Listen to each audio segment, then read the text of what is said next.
IPhone free প্রেমী ভারতীয় দর্শকদের চোখে ঘুম নেই। ফোনের স্ক্রিনে বিরাট কোহলি তখন বল মাঠের বাইরে পাঠিয়ে উৎসব করছেন, ওরাও আনন্দে চিৎকার করে ওঠে। বছরের পর বছর ধরে এই দৃশ্যটা পরিচিত হয়ে উঠেছিল কোটি ক্রিকেট প্রেমীদের কাছে, কারণ আইপিএল দেখা যেত বিনামূল্যেই।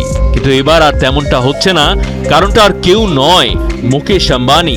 ভারতের শীর্ষস্থানীয় ধনকুবের সম্প্রতি অধিগ্রহণ করেছেন জনপ্রিয় ডিজিটাল প্ল্যাটফর্ম হটস্টার। নাম পাল্টে হয়েছে জিও হটস্টার।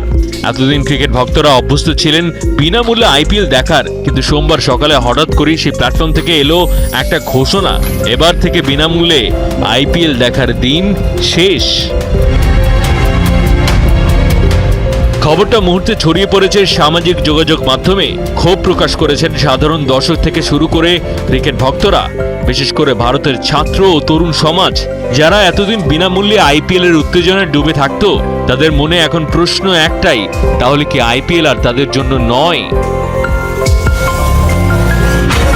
ক্রিকেট প্রেমীদের আবেগ নিয়ে এই সিদ্ধান্ত নিঃসন্দেহে বিতর্কিত, তবে ব্যবসার দিক থেকে এটা পরিষ্কার সিদ্ধান্ত।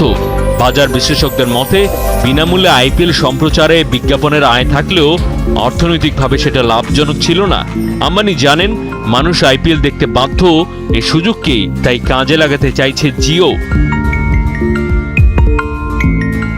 আইপিএল এর বিপুল ফ্যানবেসকে পুঁজি করে সাবস্ক্রিপশন মডেলে ভালো আয় করার লক্ষ্যে এগোচ্ছেন মুকেশ আম্বানি। অর্থাৎ এবার অর্থ না দিলে দর্শকদের ক্রিকেট থেকে দূরত্ব মেনে নিতেই হবে।